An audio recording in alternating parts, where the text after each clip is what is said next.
winning on the court. No doubt.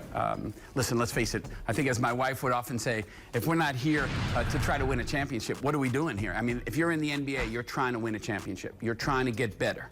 And as far as we're concerned, our job number one is to win and to be the best team we could be. And that's precisely what we're trying. We're pursuing a championship. I just look at everybody the same. Like, I don't put people in different categories. I deal with some of the most influential, wealthiest, powerful people in the world. Most of them are these NBA owners, and I have a great relationship with them, but I don't look at them any differently than the custodian that works at the arena or the security guards. When I go to the Chase Center, I know them even more so, just being friendly to everybody. So I don't ever delineate people at all. So I think that gives me the ability to help everybody and to be involved with everyone without, feeling a certain way. And I'm not one who, caters to people because they're wealthy or famous, whatever, right? Because I know how temporal that is, right? So, my foundation has just been on normalcy, like being regular and treating everybody the same.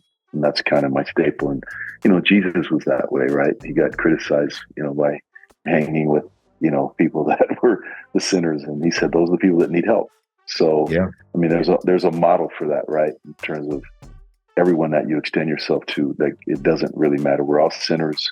We're all trying to find our way. And, what I've learned is there's so many people I've seen that from the outside think, oh man, they got the world by the tail. But when I spend time with them, I'm like, I would not want to be in their shoes when I see their family dysfunction or just their materialism, and I'm not comfortable in that. I like a normal setting. And I think I bring that to my business, that I just treat everyone regular, treat them fairly, and try to be as transparent and honest as possible. But mostly everything is God-centered, right? Like, that's the foundation of how that's my prism for everything in my life is, the scripture and, God's influence and just the blessings I received because I've been consistent with that for the majority of my life.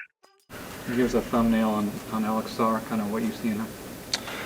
He's a good player, projected pretty high from what I hear. Has a lot of the tools that you would want at the NBA level. Do you see in him, I think what you hear a lot is, really strong defense.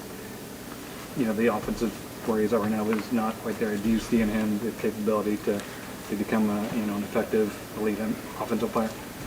I think with whether it's Sarr or any other guy, you're going to see some areas that they're going to have to grow in.